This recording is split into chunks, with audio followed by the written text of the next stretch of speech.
Bueno, buenas tardes a todos. Les agradezco por el ministerio, les agradece por haber venido. Y vamos a orar para que Dios nos guíe en este taller y podamos aprender de él. Y un poco más de lo que es la música, la adoración y todo lo que incluye a nosotros nuestra relación con Dios. Amén. Bendito y amado Papá Celestial, te damos gracias por un día más de vida, te damos gracias por habernos guiado hasta aquí, Señor. Te pido que nos des capacidad, Padre, y que tú puedas abrir nuestras mentes y sembrar una semilla más en nuestros corazones, Señor. Guíanos, Padre, y que podamos aprender un poco más de ti y de tu palabra, Señor, para que podamos mejorar nuestra relación contigo y que podamos aprender más de ti, Señor. En el nombre de Jesús, te amamos, bendícenos, amén. Bueno, en primer lugar, nos preguntamos, ¿pero qué es la música? Porque a veces decimos, me encanta la música, yo escucho música, sé música, no sé qué. Y a veces decimos eso, no tenemos ni idea de lo que es la música, ¿no? Y, a ver, la música para algunos, por ahí puede ser un conjunto de 7 notas, do, re, mi, fa, sol, la, si, que después se transformaron en 14, do, re, mi, fa, sol, la, si menor, que luego se transformaron en 21, y que eso forma una canción. Para algunos es eso, hay que respetar. Por ahí es algo frío, por ahí es una definición de música, pero algunos creen que es eso. Para otros puede significar la vida misma, ¿no? A veces vamos por la calle y decimos, el Señor me hace acordar de tal canción. O este aroma, no sé si les pasó, me hace acordar a tal época de mi vida que cantaba una canción así, o tal melodía me hace recordar a tal cosa, y como que forman páginas auditivas en nuestra vida, ¿verdad? Y buscando entre definiciones del diccionario, encontré una que es muy interesante, que es profunda a la vez, y que pongamos atención porque, aunque es muy teórico y tiene palabras medias raras por ahí, resume lo que es la música vista del diccionario, ¿no? Dice, según la Real Academia Española, es el arte, la canción no, la música es el arte que consiste en notar a los sonidos y los silencios de una cierta organización. El resultado de este orden resulta lógico, coherente y agradable al oído. La jerga, así a lo gaucho, es el conjunto de los sonidos de la guitarra, del bajo, del cello, del violonchelo, del acordeón, de la flauta, de lo que sea, sumado al canto de las voces, y que eso forma una melodía agradable al oído que podemos comunicar hacia afuera, o de adentro hacia afuera, o de afuera hacia adentro, lo que queremos expresar de cada uno de nosotros. Y lo que es la definición de un músico es bien cortito, que encontré y me llamó la atención, y que realmente es lo que debe ser un músico. Dice, el músico es de la música o relacionado a ella. Yo pensaba, de la música, o sea que es alguien que es músico, es una persona que es de la música, o sea que pertenece a ella, y que es relacionado. Lo que es relacionado, que tiene una relación con, o ser relacionado a eso. Yo soy amigo de Enzo o de Josué, yo tengo una relación de amistad con él, tengo una relación de conversación, somos amigos, compañeros, charlamos, él hace parte de mi vida y yo hago parte de la vida de él. Levemente, indirecta o indirectamente, pero hacemos parte de la vida de cada uno de nosotros cuando nos relacionamos. Aunque a veces decimos hola a alguien y pronto eso ya es una relación. O cuando los que son casados, por ejemplo, en una relación más familiar, es como la música. Tenemos, cuando agarramos un instrumento o algo, lo que hacemos es relacionado con la música. Pero signifique lo que signifique la música para cada uno de nosotros, debemos entender que hacemos parte de ella y a su vez ella hace parte de nosotros. Y cada vez que ejecutamos un instrumento, que entonamos una canción, que tarareamos, que apenas decimos la, estamos entablando una relación con la música. Y eso nos lleva a pensar lo que es, visto lo que es la música, lo que es el ministerio de alabanza, ¿no? Lo que es un grupo de alabanza, porque a veces venimos a la iglesia y decimos, el grupo de alabanza tiene que reunirse, el grupo de alabanza tiene ensayo, el ministerio de alabanza tiene esto, tiene aquello, y a veces hacemos parte de eso, y hasta yo decía, un día para ello, pero lo que es un ministerio de alabanza en sí, ¿no? Y me puse a pensar y a investigar, y fue lo que descarriló, lo que me hizo pensar en hacer esto.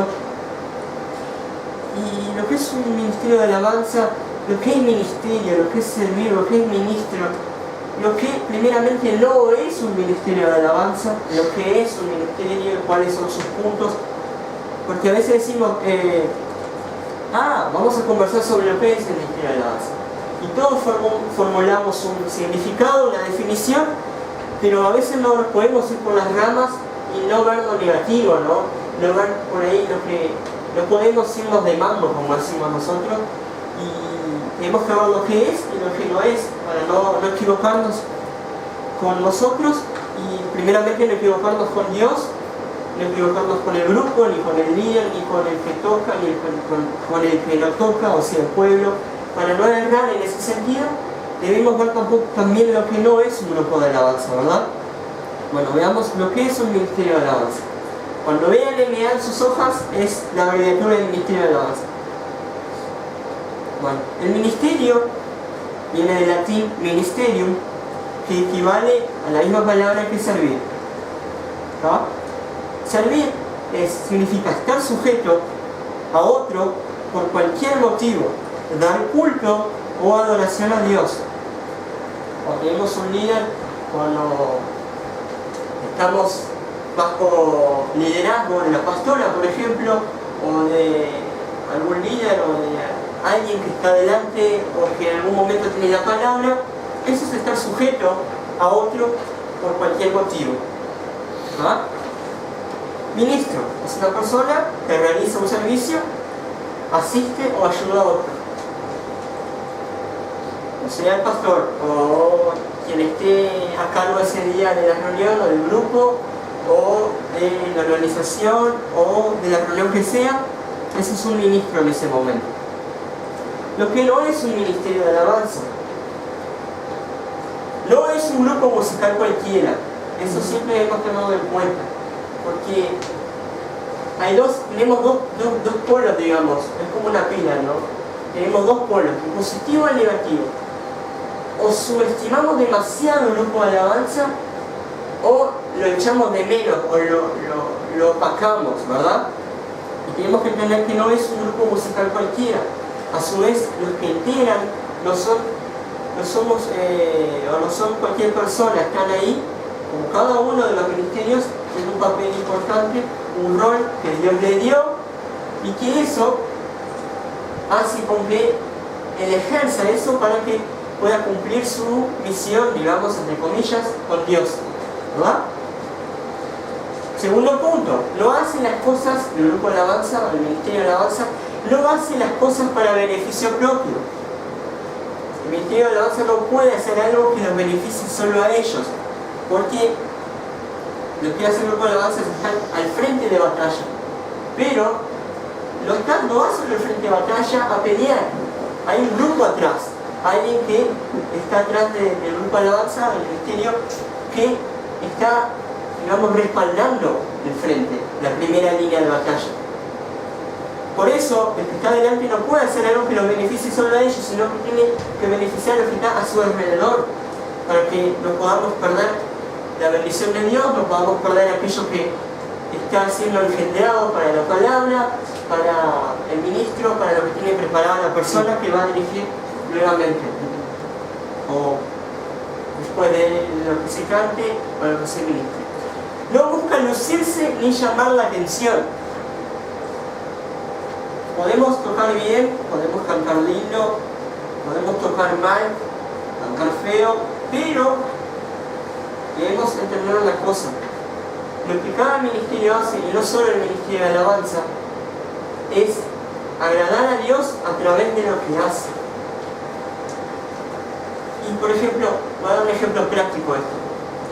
Si por ejemplo José Luis es encargado de venir a limpiar la iglesia, y limpia y queda todo limpio, y sin querer viene alguien con el pie sucio y pisa la iglesia, mira para todos lados y no hay nadie y se va, lo que hace es ensuciar eso, le hace ensuciar lo que se limpió, lo que Dios le dio la tarea a él de limpiar. Bueno, lo que alguien hizo fue ensuciar eso.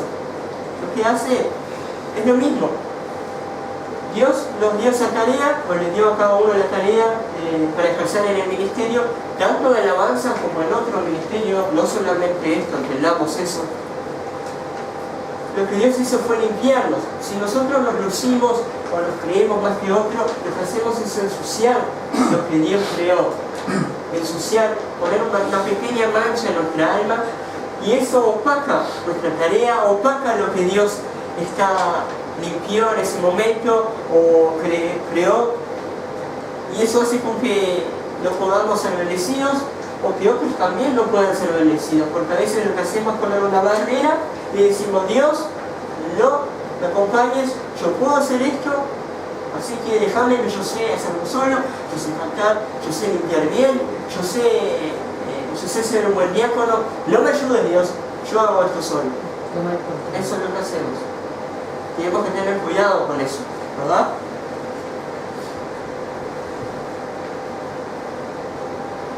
Lo que es un ministerio de alabanza, en general o grupalmente, es un grupo de personas, y atención aquí a cada factor, un grupo de personas que buscan facilitar el encuentro con Dios por medio del canto y de la música, ofreciendo lo mejor de cada uno en respuesta de lo que Dios ha hecho por nosotros, entre comillas, entre paréntesis, agradecimiento.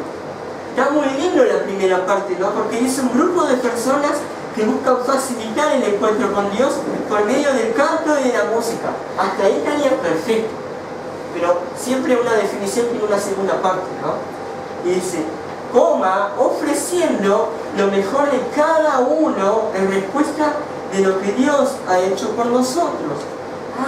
O sea que yo no vengo solo a recoger la ofrenda, yo no vengo solo a tocar la guitarra, yo no vengo solo a ser diácono, sino que también vengo a ayudar a otros, vengo a servir a otros, vengo a limpiar los pies de las otras personas.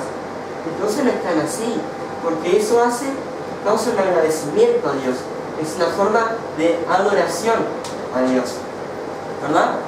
Bueno, el ministerio de alabanza, volviendo al punto anterior, no es mejor que otros ministerios, no es mejor, el mejor de todos, ni tampoco debe ser el más importante, ya que Dios ha puesto muchos ministerios en la iglesia para que cada uno cumpla su rol.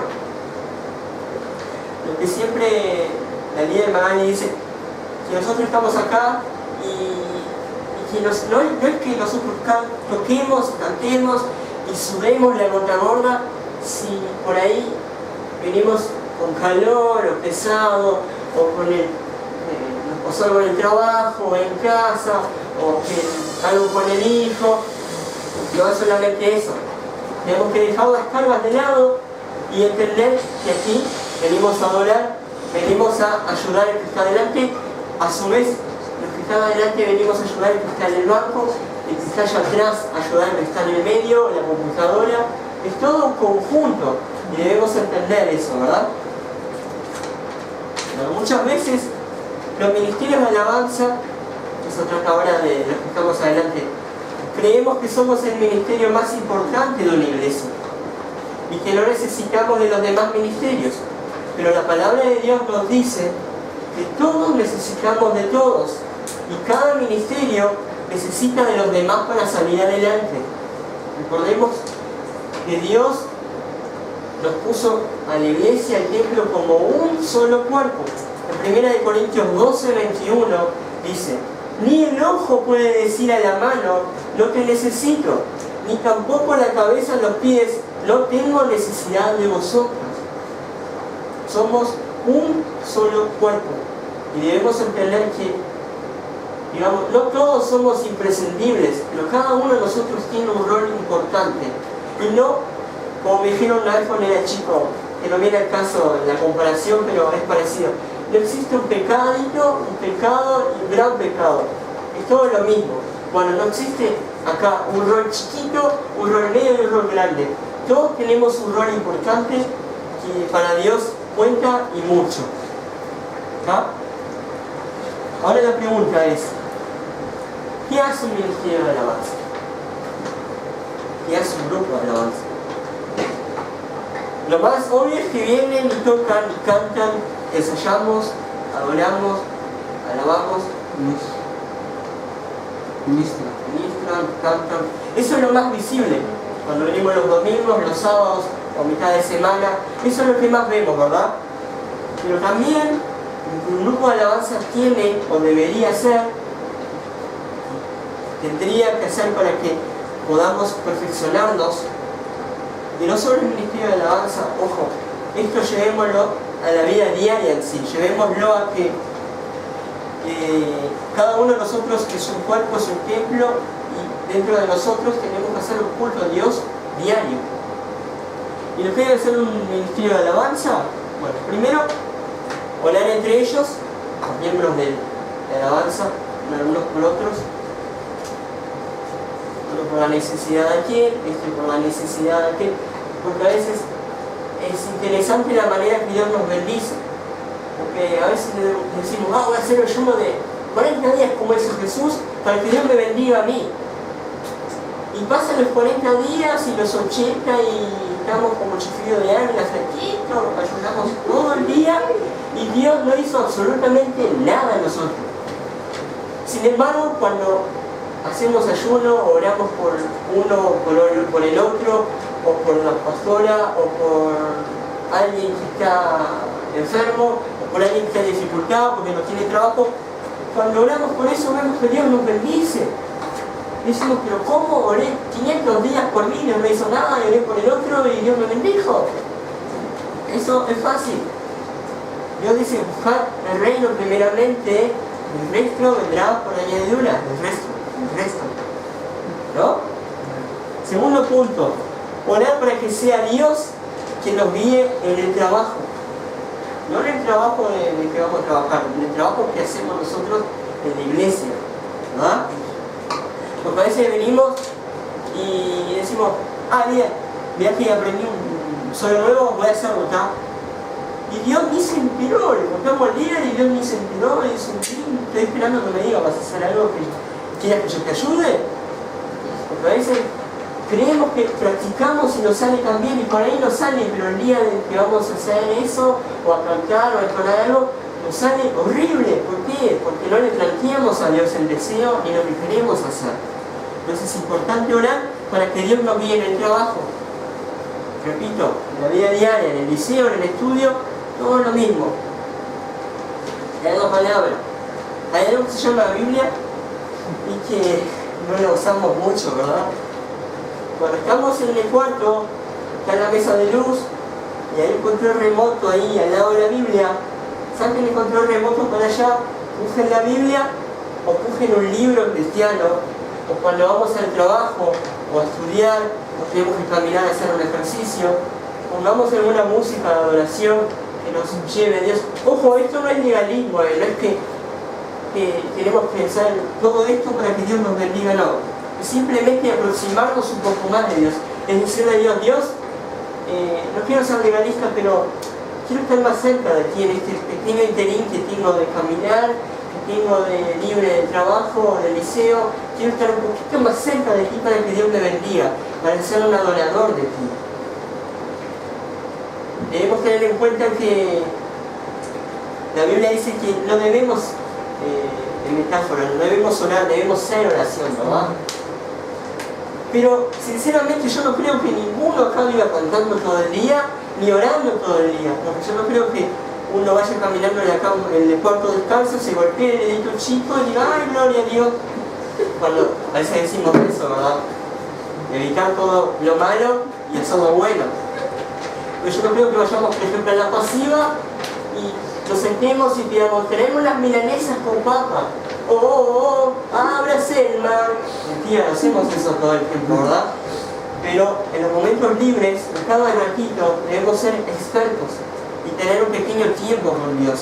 Aun cuando no nos permita el momento o la situación o esté algo difícil, debemos tener en cuenta eso, ¿verdad? Segundo, después de ya varios. Reunirse para plantearse metas a corto, mediano o largo plazo.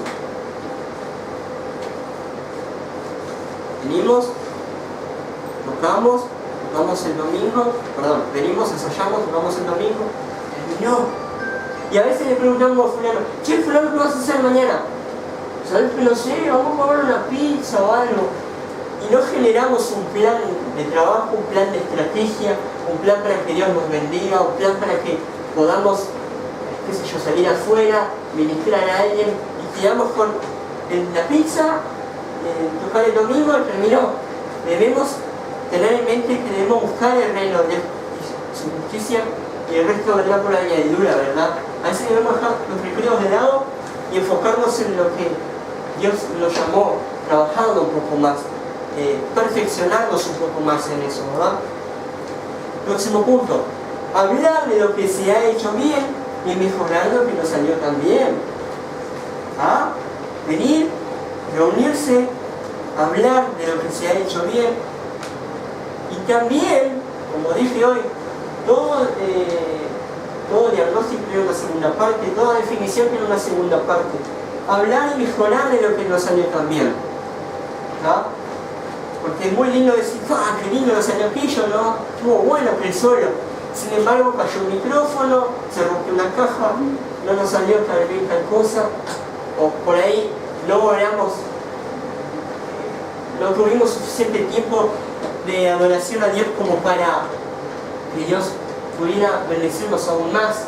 Tenemos que mejorar siempre lo que está mal, lo que está un poco alejado de Dios, o lo que no está tan perfecto, perfeccionado un poco más para que Dios nos bendiga siempre.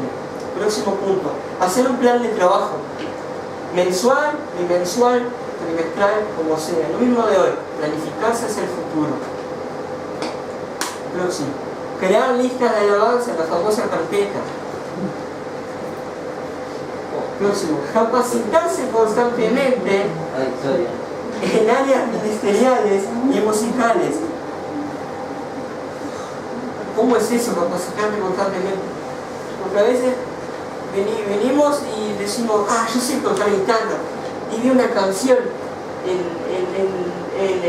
o yo sé tocar teclado, y vi una canción en internet, pero cuando tenga tiempo libre en el ensayo, en la perfección, a lo mejor yo sé tocar el acorde simplificado. Siempre vamos al acorde simplificado o a la versión fácil de todo, porque a veces somos perezosos, ¿no? El uruguayo siempre quiere la ley del mínimo esfuerzo, vamos por lo más fácil. Lo más difícil dejamos para después, cuando estemos más libres, cuando nadie nos moleste. Y siempre no tenemos ningún tiempo libre necesario como para perfeccionar eso o como para mejorar. Terminamos imperfeccionados y no nos capacitamos en esa área que estamos o no nos perfeccionamos en el instrumento que estamos simplemente por comodidad o porque no tenemos tiempo en todo caso, ¿no? Próximo punto, practicar y ensayar. Y ahora más adelante vamos a ver que la práctica y el ensayo no es lo mismo. Bueno, fue orar por la iglesia. Yo creo que es el punto más importante y lo dejé por uno de los más importantes. Lo dejé por último para explicarles una cosa.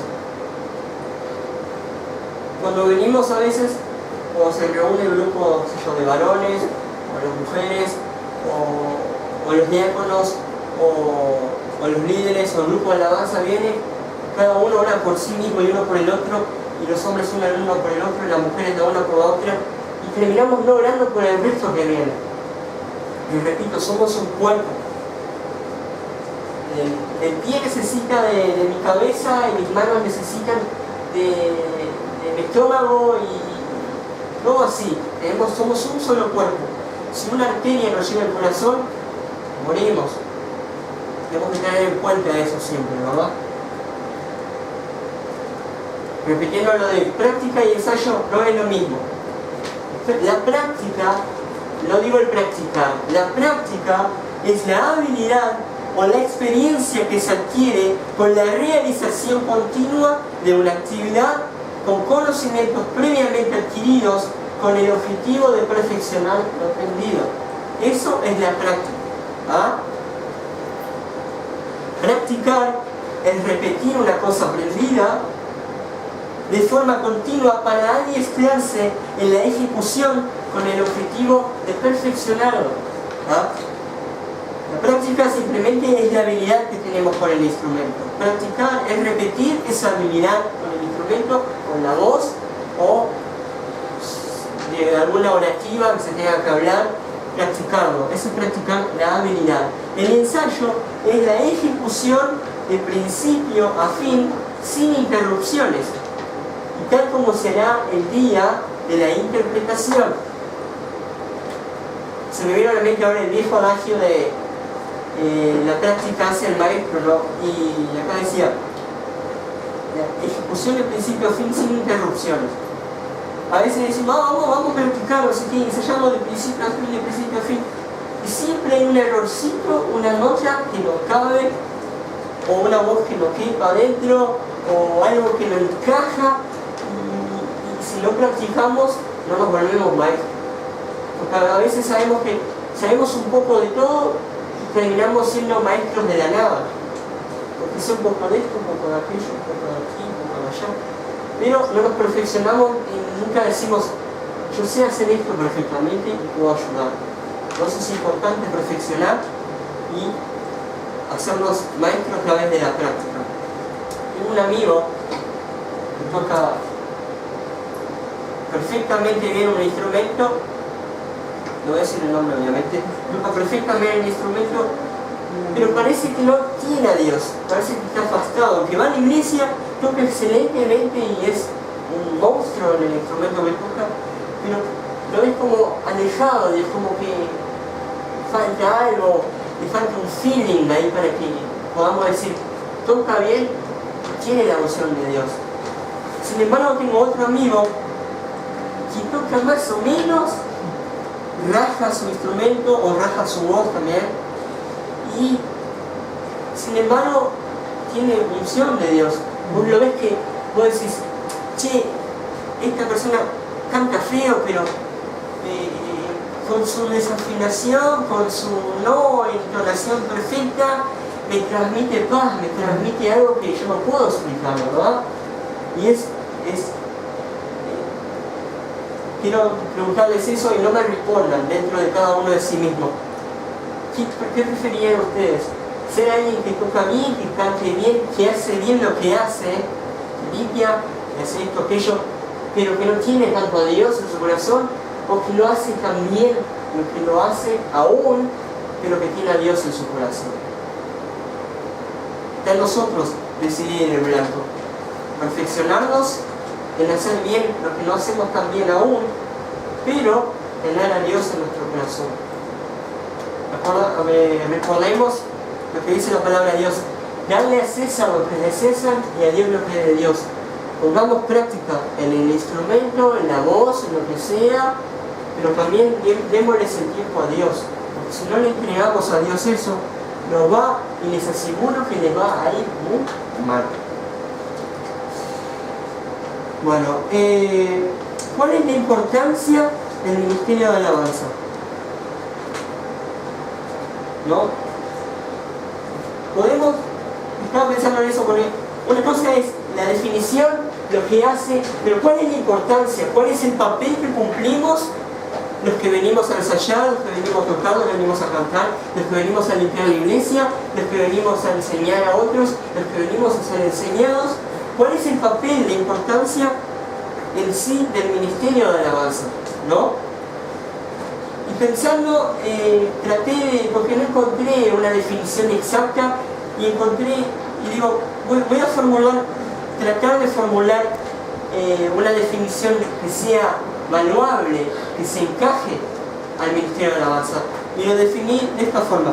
Podemos definir el grupo de alabanza o ministerio como el volante de un bus, pero no el motor del mismo. Porque recordemos que el ministerio no es el ministerio más importante. Somos los que vamos al frente, nuevamente, pero no somos los pasajeros del ómnibus. No somos los que estamos alrededor, no somos el cobrador, no somos el que va lisiado en el ómnibus, no somos el que va encinta o embarazada, no somos el que va allá atrás escuchando música. Somos el volante, pero no somos el motor del bus o del auto, de lo que quieran llamarlo, ¿no? Quiero decirles una cosa, ahora recordando, toda la vida he ido a congregaciones y hemos estado en congregaciones que nos han enseñado o por ahí pasado mal esa definición de que la alabanza nos lleva a Dios y terminó ahí, pero no muere ahí. Porque yo creo, y creo que muchos van a pensar eso si no lo pensaban o lo ven de una forma diferente. Cualquiera que afine o cante bien, adelante cuando cante, cualquiera que afine o cante bien, les aseguro que el pueblo va a llegar a Dios. Me parece que venimos cansados, decimos, qué linda canción esa, gloria a Dios, no sé qué, y decimos, Dios no me bendijo tanto hoy, pero con lo que canté, Dios, pude haber dado la mano de Dios. Quedamos con eso. Cualquiera que afine o cante bien, lleva el pueblo a Dios. Voy a poner un ejemplo práctico en la Biblia. Si un pecador subía a la roca y golpeaba la roca, de esa roca en algún momento iba a salir agua, y el pueblo iba a beber de esa agua, siendo que el que golpeó la roca fue un pecador. ¿Me explico? A ver, si yo estoy en pecado, vengo a tocar, y a vos te gusta mi voz, te gusta la canción, te gusta lo que cantamos, vos vas a orarle a Dios y vas a entablar tu relación. Pero no es lo mismo que el grupo de alabanza baje Dios al pueblo. Es diferente. Por supuesto, el pecado golpea la roca, sale agua de la roca y todos toman. Perfecto. Pero otra cosa es bajarlo a Dios y decirle a Dios, Espíritu Santo, vamos a tocar, pero en adoración a ti. Vamos a darte un poquito más de alabanza, un poquito más de perfume agradable para que puedas bendecir al pueblo y que no el pueblo solamente vaya a ti. Tenemos que tener en cuenta, como dice la pastora nuestra, y que oí por ahí también, que no tenemos que interesarnos solo con los juguetes de Dios. No querramos solo los bolsillos de Dios. No seamos solo ese niño que es un creyente oveja, dame, quiero esto, quiero aquello, dame, y no bendigas más nada. No querramos solo el bolsillo de Dios, no solo la billetera. Tratemos de nosotros adorarle a Él y darle lo poco que tengamos. Porque si bien venimos acá y todos tenemos cargas y lucha, pero venimos no para agradar al pueblo o al pastor o al líder, sino que venimos a adorar un poco más a Dios, a mostrarle a Dios que somos un pueblo y que juntos podemos bajar a Dios, al Espíritu Santo, y hacerlo creer que Él está en su casa y que estamos formando un hogar para Él y que Él aquí puede sentirse a gusto. ¿Ah? Entonces, esa es la importancia del ministerio de alabanza. Vamos al próximo punto y después hacemos un receso de 5 minutos para que no se aburra tanto. Vamos a otro punto que es, por ahí no tiene nada que ver, pero ya lo vamos a relacionar. ¿Cuántos saben lo que es un router? Acá. Router. Es un aparato que llega por internet. Perfecto. El router, a los grupos, a los gauchos, a la jerga, es aquel aparato negro donde prende la luz en internet. Eso que nos ayuda a llegar a internet. Bueno, ese es el router. Es el dispositivo ese. El router es un dispositivo que proporciona conectividad a nivel de red y su misión es enviar o reencaminar los paquetes de datos a una red u otra. Tiene dos tareas principales para cumplir su rol. el reenvío de paquetes de datos a la red, el reenvío de paquetes y el encaminamiento de paquetes. ¿Qué quiero decir con esto?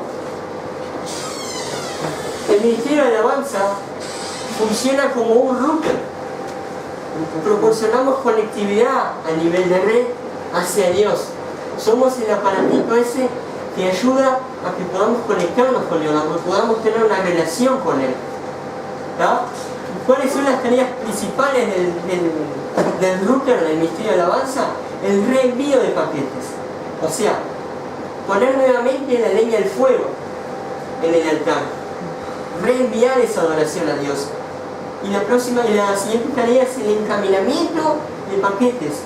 O sea, encaminar la adoración del pueblo a Dios.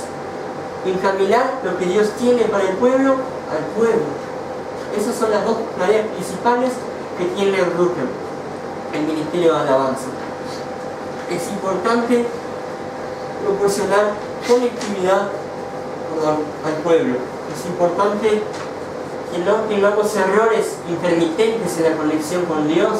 Es importante que a pesar del tráfico de problemas en nuestra vida, o a pesar de los virus que se nos presentan en la CPU de nuestro corazón, es importante que nuestra conexión con Dios esté clean, esté limpia, esté directa y proporcionada sola y directamente a Dios y con Dios, para que así podamos siempre ir por la calle o en casa, bañándonos o haciendo lo que sea, esa conexión esté directa con Dios y decirle: Dios, estoy aquí, qué sé yo, bañándome, pero te amo, ¿sabes? Quiero estar contigo y que mi conexión sea directa a ti, porque creo que soy importante para ti y cumplo un rol importante en cada una de las vidas de las personas de la iglesia. Es el que puedo proporcionar conectividad contigo y con el pueblo. ¿Ah? Ese fue el tercer punto.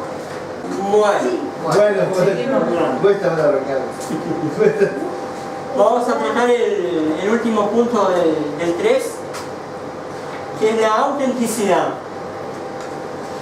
¿Qué es la autenticidad? Debemos ser auténticos cada uno de nosotros. No los auténticos decadentes, ser auténticos. Aunque tratemos de imitarnos a nosotros mismos, curiosamente no lo vamos a lograr. Porque somos la única persona, cada uno de nosotros somos la única persona en el mundo que tenemos la huella digital única. No hay otra persona que tiene la misma huella digital. Cada uno de nosotros es único. Y como tales, debemos ser auténticos. Cada uno de nosotros. Charles Chaplin, en 1930, estaba en el auge del cine mudo. Y Charles Chaplin llegó a ser tan famoso y tan imitado en aquella época que en París se hacía a cada año una convención, y dentro de esa convención había una competición que era que se premiaba el mejor imitador de Charles Chaplin. Entonces era tan famoso esa imitación en la convención de Charles Chaplin, que lo imitaban a él, que el mismo actor decidió ir a inscribirse al concurso sin que nadie supiera que era él y tratar de imitarse a sí mismo. Curiosamente llegó el día del festival de imitaciones, se presentaba uno, se presentaba otro, y cuando llegó el mismo actor a presentarse, fue cualificado como el peor imitador de Charles Chaplin en la época. ¿Por qué? Porque, no sé si alguno vio alguna vez alguna película o llegó a algún trecho o algo, que siempre camina rapidito así, de esta forma, sí, como pingüino y rápido. Sí. Pero ¿qué hacían? Se lo grababa normalmente y se lo aceleraba al video. Por eso que los imitadores lo hacían, lo imitaban, aceleraban el video, no lo imitaban naturalmente. Entonces, como fue a imitarse normalmente, como él actuaba, perfectamente como era, fue cualificado como el peor imitador de sí mismo de la época. Entonces, es curioso que ni nosotros podemos imitarnos cuando intentamos, somos auténticos. Y descubrimos eso naturalmente, si no, no fluye. ¿Cuál es la importancia del Ministerio de Alabanza en esto? debemos ser auténticos, cada uno en su instrumento, afinando, cantando, tocando algún acorde, alguna nota, siendo auténticos, cada uno de una forma diferente, porque somos todos diferentes y tenemos un código con Dios. Yo diferente de él, ella diferente del mío, aquel diferente del mío, todos tenemos un código diferente con Dios, una forma diferente de adorar y de hablar con Él. Cuarto punto, ¿qué es un radar? Un radar es una antena que gira 360 grados todo el tiempo. ¿Para qué sirve el radar? Para detectar naves, aviones, submarinos, barcos, móviles que estén en la tierra, terrestres, todo lo que esté alrededor que sea peligroso para el objetivo que está andando. Esa antena de 360 grados gira y lo detecta. OVNIs. El radar. ¿Por qué vengo para el radar? Porque es importante estar en el radar de Dios. Si queremos detectar un barco, una aeronave, siempre en ese radar va a haber un puntito rojo. Pip, pip, pip. ¿Qué hace? Está detectando. Está siempre activo en ese radar de Dios. El ministerio de alabanza debe estar activo en el radar de Dios siempre. Debe estar siempre pip, pip, pip, pip. Sale ese puntito rojo. Que Dios diga, ahí están trabajando ellos. Ahí está el otro limpiando mi templo. Allí está el otro haciendo un buen diácono o haciendo un buen rol en la iglesia. Allí está la pastora de ellos trabajando. Siempre están activos en el radar de Dios, siempre. Y estar en el radar de Dios a veces nos lleva a preguntas pilares, digamos, que son importantes de hacerlo. Por ahí yo hablando, alguno se hizo. ¿Por qué es necesario estar en el radar de Dios? ¿Para qué es necesario estar en el radar de Dios? ¿Cómo puedo ubicarme en Él? ¿Y cómo hacerlo? ¿Cómo estar en ese radar? Estar activo todo el tiempo. Y para estar en ese radar y estando en ese radar, nos brinda ventajas y por ahí desventajas, o no tanto desventajas, sino que cosas difíciles que nos pide Dios, que debemos afrontarlas para ser bendecidos y estar a su vez activos en el radar de Dios. El primer ítem que nos brinda estar en el radar de Dios es la seguridad. Dentro del radar de Dios estamos seguros. No solo los que están en el ministerio de alabanza, o los que hacen o desempeñan nuestra tarea, sino que levantamos a su vez un cerco de protección hacia nuestra familia, un cerco, un alambrado de protección, un alambrado de, digamos, de bendición a nuestra familia.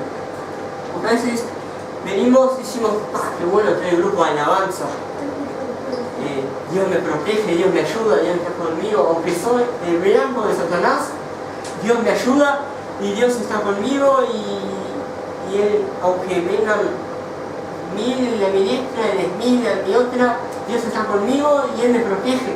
No solo eso, sino que nuestra familia también está rodeada. Tenemos una protección, levantamos un cerco de protección, un cerco de adoración. El próximo ítem que nos brinda estar en el radar de Dios es paz en la tormenta. Tal vez cuando nos convertimos o cuando fuimos caminando por la calle y oímos que alguien le testificaba a otro, siempre oímos la clásica. Convertite y vas a ver que nada más te va a pasar.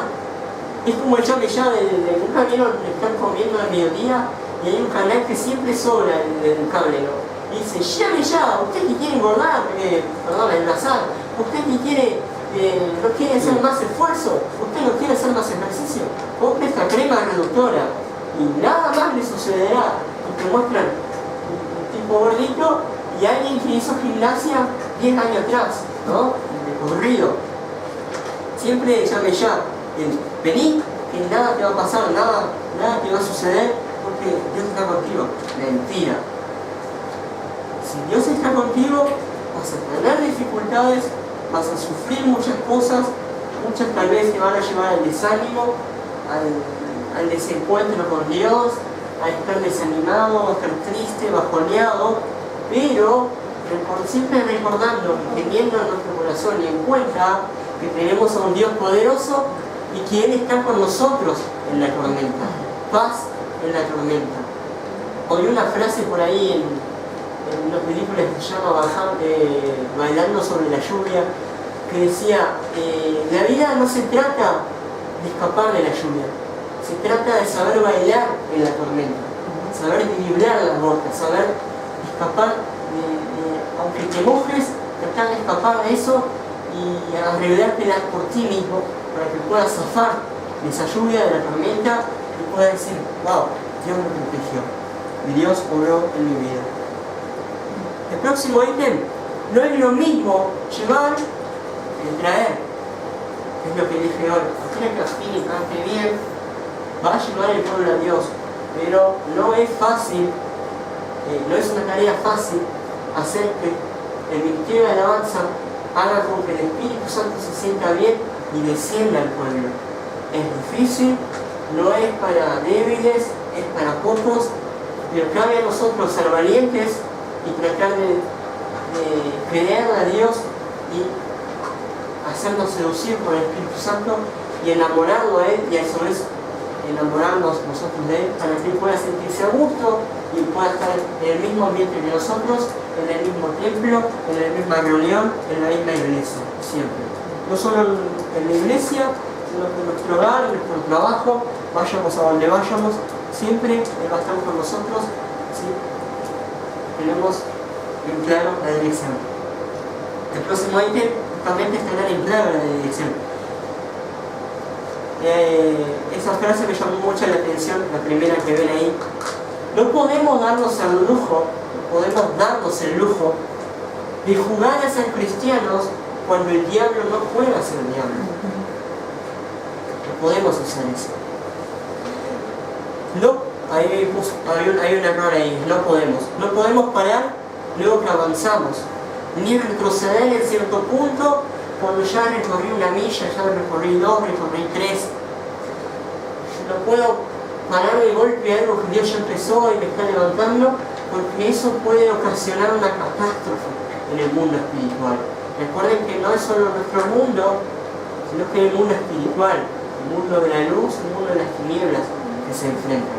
Sí. ¿Podés explicar la primera frase que Facundo no entendió, quizá algún otro no entendió? ¿Cuántas palabras? Te explico, Facu. Vos venís a la iglesia, ¿verdad? Todos venimos a la iglesia. Y acá oramos, le pedimos a Dios, cantamos, adoramos, la pastora nos da la palabra, o el pastor, o quien sea, ofrendamos, nos sentimos bien, ¿verdad? Eso, vas a tu casa, orás, estás con Dios, estás con tus amigos, pero a la vez estás orando en tu mente, vas al liceo, al colegio, estás orando también, te acostás y pensás en Dios. Eso es estar con Dios, ¿verdad? Eso es una vida de un cristiano. Siempre estar en oración y en contacto con Dios. Pero yo no puedo venir a la iglesia, orar, recibir, adorarlo, dar ofrendas, recibir la palabra, llorar, recibir o reírme, estar diciendo que fue hermoso el culto, sin embargo salís afuera y haces cualquier cosa. ¿Entendés? Porque si vos salís afuera, te agarrás a palo con alguien, o lo insultás, o te peleas con tu madre, o con tu padre, o con alguien que querés, o pasó algo feo con algún amigo o algo, y ya haces algo que a Dios no le gusta, ahí estás jugando con Dios. Pero vos tenés a Dios, ¿verdad?, en tu corazón. Pero también está el diablo, y el diablo nunca juega contigo. El diablo siempre va a tratar de que salgas del camino. Vos estás caminando en la vida, el diablo te va a tratar de dar una zancadilla y tirarte el piso de boca, para que no te levantes, para que te lastimes y no seas más cristiano y no le creas más a Dios. No podés jugar cuando el diablo no juega contigo, ¿entendés? ¿Entendiste? Sí. Bueno. Próximo ítem. Job 1.5. Antes de ir a la palabra, cortito, no voy a predicar por favor, no se asusten. como decía hoy, cada uno tiene una forma de adorar a Dios. Por ahí, confieso que mi forma de adorar a Dios no es yendo a mi forma no es yendo directamente a arrodillarme y decirle, bendito vamos a poner celestial, gracias por mi alma de vida, por la noche, no es mi estilo. Qué sé yo soy de tomar algún instrumento, o cantarle a Dios, o simplemente callar, porque la oración no es solo hablar y hablar. Es una relación con Dios. Cuando tenemos una relación con alguien, si yo soy amigo de Enzo, no te voy a decir, hola Enzo, ¿cómo estabas? ¿Qué haces Enzo? ¿Qué me contabas? ¿Sabes que el otro día? No. La relación es platicar uno con el otro, es hablar, es charlar, es saber dialogar, es saber hablar y también oír. Porque es lo más horrible del mundo que vos estés hablando con alguien y que esa persona no te deje hablar feo, es incómodo, vos decís, va, mi amigo, pero no le puedo hablar nada, no tengo contacto de hablar con él y contarle mis cosas. Y Job era una persona muy particular. Lo que Job hacía era adorar a Dios, ahora vamos a profundizar más, era adorar a Dios a través del sacrificio. Según los teólogos, en el Antiguo Testamento, el sacrificar un animal era un acto de adoración a Dios, un acto como cuando vamos a la intimidad del cuarto, o del baño, o de la sala, o estamos solos, ese momento de sacrificio era como que estar en la intimidad con Dios, era un momento de adoración, un momento de cantarle, de rendirle de culto a Él. Entonces Job 1.5, lo que Job hacía, ahora les cuento más profundamente, lo que Job hacía era, por cada hijo que tenía, él lo que hacía todos los días, periódicamente, sacrificaba un animal por hijo. Según el número de los hijos, sacrificaba un animal. Porque por ahí él pensaba, el tipo pensaba, no, quizás mis hijos pecaron, quizás mis hijos hicieron cualquier cosa, quizás mis hijos han blasfemado contra Dios. Entonces voy a sacrificar un animal todos los días, pidiéndole perdón a Dios, adorándolo a Él, para levantar un cerco de protección a mi familia. Eso era lo que él hacía. Dice la palabra de Dios en Job 1.5. Y acontecía que habiendo pasado en turno los días del convite, Job enviaba y los santificaba, y se levantaba de mañana y ofrecía holocaustos conforme al número de todos ellos. Porque decía Job, quizá habrán pecado mis hijos y habrán blasfemado contra Dios en sus corazones. De esta manera hacía todos los días. Lo que le hacía era levantar un cerco de adoración, protegiendo a su familia. Luego se dice que hubo una suerte de discusión cósmica, ¿no?, entre Dios y el diablo, y por ahí uno le dijo al otro, el diablo le dijo a Dios, déjame tocarlo y verás que no te va a adorar, no te va a ser fiel. Déjame tocarlo y vas a ver que no te va a amar más, te va a dejar, te va a negar. Y Dios le dijo, bueno, como tú quieras, pero verás que toques lo que le toques, Él me va a seguir siendo fiel. Él me va a seguir amando y adorando. Él me va a seguir creyendo, aunque pasen cosas malas, aunque tú te metas con Él. Y curiosamente, lo que el diablo tocó primeramente en su vida no fue su mujer, no fueron sus hijos, no fue su casa, sus finanzas, ni su riqueza. Tocó a sus animales. ¿Por qué tocó a sus animales? Porque sacrificaba a sus animales por él y por sus hijos. Entonces le quitó a Job la posibilidad de adorar a Dios, quitándole los animales.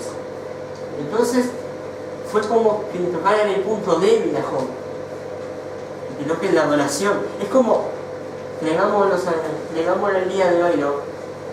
Es como que venimos a la iglesia y todos mañana, el domingo, por ejemplo, venimos a la iglesia tranquilos y Dios mata a Magali y mata a todos los que cantan ahí. Entonces nos quita la posibilidad de adoración. nos quita la posibilidad de cantarle a Dios, nos quita la posibilidad de encontrarnos con Dios. Eso sería frustrante en la vida de una iglesia, de un templo, porque es la forma de conectarnos con Dios. Me quitó la posibilidad de alabar a Dios, de adorarlo, ¿verdad? El próximo punto es ser como David. Hay dos hombres acá que son importantes. Hablamos de Job y ahora de David. David era un tipo muy especial, un tipo muy conforme al corazón de Dios, ¿no? Y para ser una persona conforme al corazón de Dios no es fácil, no es, aunque es accesible y se puede lograr, es difícil, pero se puede lograr. Y en 1 Samuel 16:7, mientras busco, dice que Dios me mandó a Samuel porque antes de David había un rey en Israel, y ese rey ya se había ido por las ramas, digamos. Era esa persona que a veces conocemos que es buena, pero se adelanta a hacer algo que no es para hacer y termina siendo una catástrofe, como les decía hoy. No podemos retroceder, ni parar, ni adelantarnos demasiado, podemos ocasionar una catástrofe. Saúl, después de realizar esa catástrofe, Dios le envió a Samuel que buscara un rey y le dio ciertos aspectos de esa persona que iban a desencadenar que esa persona fuera el rey. Y en 1 Samuel 16:7 dice: y Jehová respondió a Samuel: no mire su parecer, ni lo grande de su estatura, porque yo lo desecho. Porque Jehová no mira lo que mira el hombre, pues el hombre mira lo que está delante de sus ojos, pero Jehová mira el corazón. Es como que venga alguien acá y diga: Andrés, vení, que tenés que ser el presidente de la República, y tenés que sentarte ya en la mesa, en la silla presidencial, y tenés que legislar al país, ya. Y Andrés por ahí tiene 10 hermanos, o 15 o 20, que son todos cuadrados, que hacían todo gimnasia, que levantaban un árbol con una mano, que son mucho más fuertes que él, y Andrés por ahí es flaquito o es barbudo o no sé qué, y dice: pero yo soy rey. No veamos lo que está afuera, porque Dios mira lo que está dentro de nosotros. No juzguemos por lo que está afuera, porque podemos ser, perdonen el término, ¿no?, desagradables por fuera, pero por adentro podemos ser agradables y conforme al corazón de Dios. Tenemos que tener cuidado con eso. Entonces, David reunía ciertas características que eran importantes y que es importante conservarlas y tenerlas dentro de nuestro corazón. El primer ítem es la humildad que tenía. David era manso. David era humilde, y humilde no es tener una autodefinición de pobreza de sí mismo. No es decir: ay, soy pobrecito y a mí me da la platita. No es eso. Es, aunque la vida me regale cosas o tenga cosas, continuar a ser la misma persona. Aunque las situaciones cambien, la humildad es continuar a ser esa persona con valores, con los mandamientos guardados en nuestros corazones, con la palabra de Dios en nuestra vida. Eso es ser humilde, ¿no? En 1 Samuel 17:28 dice: no tiene mucho que ver, pero es importante. Y oyéndole hablar, Eliab, su hermano mayor, hermano de David, con aquellos hombres, se encendió de ira contra David y dijo: ¿para qué has descendido acá? ¿Y a quién has dejado aquellas pocas ovejas en el desierto? ¿Por qué? ¿Por qué digo esto? Cuando Samuel le dijo a David que tenía que ser rey y se hizo todo el protocolo, David no dijo: ahora soy el rey. de Israel todavía. Voy a dejar de apacentar ovejas. Mentira, él siguió apacentando las ovejas. El tipo, después que le dijeron eso, fue de nuevo a apacentar las ovejas. ¿Quién hace eso? Una persona humilde, una persona que es manso de corazón. Alguien que continúa con sus valores y continúa a hacer lo que su padre le mandó. El segundo ítem, David fue sujeto a la autoridad. ¿Y por qué sujeto a la autoridad? Y vamos a parar un poquito aquí.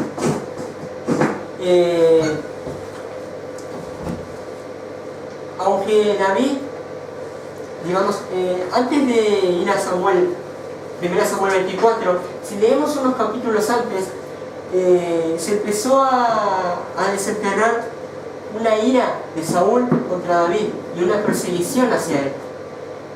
¿Qué pasa? Empezó Saúl a perseguir a David y uno huía del otro, o uno iba al encuentro del otro, o uno se escondía, o David trataba de driblarlo, como decíamos hoy. Y para entender más, en 1 Samuel 24, 3 dice esto. Del 1, así entienden más. Cuando Saúl volvió de perseguir a los filisteos, le dieron avisos, diciendo: he aquí, David está en el desierto de Engadi. Es como que hubiera un cartel en cada árbol, estuviera la foto de David y dijera: buscado. Entonces le dijeron que estaba en Engadi. Y tomando Saúl 3.000 hombres, escogidos de todo Israel, fue en busca de David y de sus hombres, por las cumbres de los peñascos de las cabras monteses. Y cuando llegó a un redil, en el capítulo 3 de ovejas, en el camino donde había una cueva, entró Saúl en ellas para cubrir sus pies. Y atención aquí. Y David y sus hombres estaban sentados en los rincones de la cueva. La palabra de Dios es muy directa en algunos aspectos, pero también la palabra de Dios es muy sutil. Y a veces lo implícito nos muestra lo explícito, y viceversa.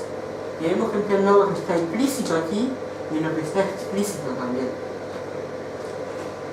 Según los teólogos, estuve investigando que el término cubrir sus pies era encargarse de sus propias necesidades, hacer sus necesidades. Entonces, cambiándolo a este término, quedaría de esta forma: y cuando llegó a un redil de ovejas en el camino donde había una cueva, entró Saúl en ellas para hacer sus necesidades. Y David y sus hombres estaban sentados en los rincones de una cueva. Y continúa diciendo la palabra. Entonces los hombres de David le dijeron: he aquí el día de que te dijo Jehová, he aquí que te entregó a tu enemigo en tu mano, y harás con él como te pareciere. Y levantó David y calladamente cortó la orilla del manto de Saúl. Ahora, le cortó la orilla del manto de Saúl. Y vieron que dijo que estaba haciendo sus necesidades. No se rían, pero esto me lleva a una pregunta inusual. Saúl, ¿estaba haciendo el número 1 o el número 2? Porque si estaba haciendo el número 1, David no le daba el tiempo de pensar todo lo que le dijeron ellos y cortarle un poco el manto e irse. No le daba el tiempo. Por lo que me lleva a pensar a mí que estaba haciendo el número 2, porque David tuvo más tiempo de pensar. Porque más adelante dice que después de esto, que David le cortó el pedazo del manto a Saúl, dice: después de esto se turbó el corazón de David, porque había cortado la orilla del manto de Saúl, y le dijo a sus hombres: Jehová me guarde de hacer tal cosa contra mi Señor, el ungido de Jehová, que yo extienda mi mano contra él, porque es él el ungido de Jehová. David aún estaba sujeto a la autoridad de Saúl. Saúl estaba haciendo sus necesidades, y por encima el número 2, disculpen graficado, pero si Saúl se daba cuenta, no le daba tiempo de subirse en contra de él corriendo, se iba a caer. David podía hacer con él lo que quería. Sin embargo, él se turbó en el corazón y dijo: no voy a desrespetar, ni hacer, ni matar, ni hacer lo que me parezca con él, porque él es el ungido de Jehová y aún estoy bajo autoridad. Entonces la humildad y estar sujeto a la autoridad eran dos cualidades de David. El tercer punto de David es que estaba libre de rencores y envidias, ni contra sus hermanos ni contra sus padres. Recuerden que era el menor de los hermanos y él iba a apacentar las ovejas, y mientras los hermanos luchaban, él llevaba el agua, la comida, y él era muy maltratado por los hermanos. Sin embargo, cuando David fue rey, él fue libre de rencores y envidias. Él no trató de hacerlos a un lado. Es parecida a la historia de José. Él lo dejó a su familia de lado. Él los tuvo en cuenta. Y el último ítem, no sé si se recuerdan o lo estamos usando o lo hicieron en el liceo cuando dábamos matemática, dábamos que positivo más positivo era positivo. Negativo más negativo daba signo positivo. Positivo más negativo daba negativo. Ahora, David, la última cualidad de él reunía dos elementos negativos, muy negativos, que se transforman en algo positivo y en algo muy lindo. David tenía el odio hacia el pecado. ¿Cómo? Si los cristianos no podemos odiar a algo, tenemos que amarlo con todo nuestro ser y quererlo y orar por él y no sé qué. Pero David tenía ese odio santo al pecado. El odio es negativo, sí, pero el pecado también es negativo. Y ambas cosas negativas generan algo positivo en David. Entonces, David era humilde. Debemos ser como David, humildes y mansos. 2. Estar sujeto a la autoridad. 3. Debemos ser libres de rencores y envidias, aunque pasen 1000 cosas en nuestro alrededor. Y 4. punto, odiar al pecado. Tener esa rebeldía santa de decir: yo odio el pecado, me da asco, me repugna, prefiero mantenerme alejado, prefiero afastarme, prefiero hacerme a un lado o que se rían ellos, no importa. Porque estas dos cosas negativas atraen muchas cosas positivas a nuestra vida. Porque el odio hacia el pecado lo lleva a la santidad. El odio hacia el pecado lo lleva a estar cerca de Dios. El odio hacia el pecado nos lleva a ser adoradores de Dios, y mucho más adoradores de Dios. ¿Y por qué el odio hacia el pecado? Les cuento. David, en su auge, digamos, por explicarlo de alguna forma, de la realeza, él estaba caminando en su castillo, me imagino yo, presten un poquito esa imaginación. Estaba caminando por el castillo, miró por la ventana, da 2 pasos y ve a una mujer que dice la palabra de Dios que era muy linda, muy vistosa. Y dice que mira, ya picó con el corazón, ¿verdad? Entonces, a quien la vida había visto a esa mujer, empezó a investigar sobre ella, porque le había gustado por los ojos. Esa mujer era Batseba, o Isabel, la mujer de Urías. Investigando sobre esto, descubrió que Urías estaba en el ejército de batalla. Entonces, David lo que hizo fue pedirle a Joab, el jefe del batallón, o del jefe de batalla, que colocara a Urías en el frente de batalla, en la primera línea, porque él seguramente encontraría la muerte.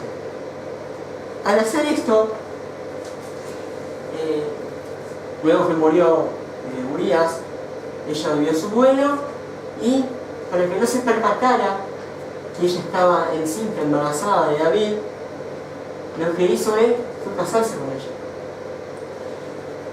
Si el pueblo lo juzgara, si Dios permitiera que el pueblo lo juzgara como la ley humana, no la ley humana, la ley que legisla un país, si Dios permitiera, ellos serían ejecutados. Pero Dios, aún en eso, tuvo misericordia de ellos. Pero desencarriló muchas cosas malas. Recuerdan que le dije que cuando adoramos, David era un adorador. Cuando adoramos, salmista, cuando adoramos levantamos un cerco de protección a nuestra familia. Lo primero que Dios, porque Dios no fue que dijo, voy a dejar esto de lado porque David es un grosso, mentira. Dios se encargó personalmente de ese caso, es como un abogado. Él dijo que el hijo que estaba en el vientre de Betsabé iba a morir.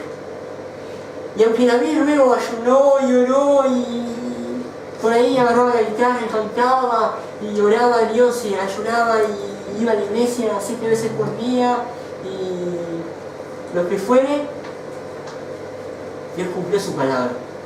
Ese hijo terminó muriendo a los pocos días de haber nacido. Pero Dios tuvo misericordia y el segundo hijo que tuvo, Salomón, que fue muy amado por Dios, esa es la palabra de Dios. Y, ¿por qué le decía que hay que levantar un cerco de protección a la familia? Cuando somos adoradores y pecamos feo, grosso, a la primera cosa que vamos a afectar es a nuestra familia. Y si profundizamos más en la Biblia, vemos que la hija de David luego fue violada por el hijo primogénito de David, y luego Absalón quiso usurparle el trono al padre, y luego hubo una guerra civil entre hijo y padre, y eso desató la muerte de Absalón, el hijo de David, y sin la concepción de David, porque David no quería matar a su hijo.